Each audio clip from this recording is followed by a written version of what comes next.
Volejbolistët e Pogradecit po tregojnë se janë pretendentet më serioze për titullin kampion.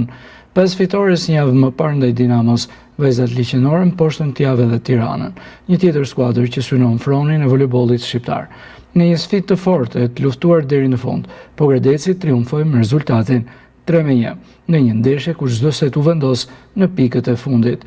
Skuadra e trajnerit Besnik Lisha fitoi setin e parë 25-21, ndërsa Tirana reagoi më herë duke barazuar ndeshjen me fitoren 19-25 në setin e dytë. Seti i tretë ishte vendimtar, megjithse tiranaset kryesuan deri në 16-9, por Pogradeci përmbysi rezultatin e fitoi 25-20.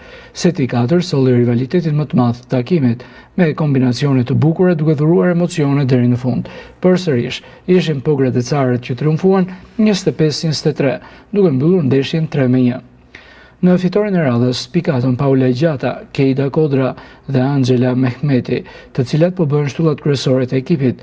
Me këtë sukses, Pogradeci ngjitet i vetëm në krye të renditjes, duke lënë pas Tiranën, Dinamon dhe Skënderbeun. Kemi dhe një ndeshje më shumë me Partizanin, gjë që duhet të luajmë dhe duhet ta marrim seriozisht atë ndeshje, por deri tani ne jemi vend parë dhe kemi treguar rezultate shumë të mira dhe kemi treguar që ne jemi ekip i fortë. Që do të thotë ne do jemi ekipi kampion. Ne futemi në fushë vetëm për të fituar dhe e morëm rezultatin që deshëm.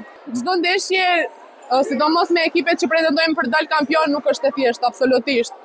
Ne e morëm seriozisht në fillim të lojës dhe rezultati ishte ky që ishte 3-1. Padyshim që ekipi i Tiranës dhe Dinamos do jetë shumë konkurrent i fortë për ne në kampionat, por ne nëse punojmë kështu dhe vazhdojmë me këtë ritëm, padyshim që do jemi kampion. Kjo do të thotë që jemi në një rrugë shumë të mirë për të marrë titullin kampion.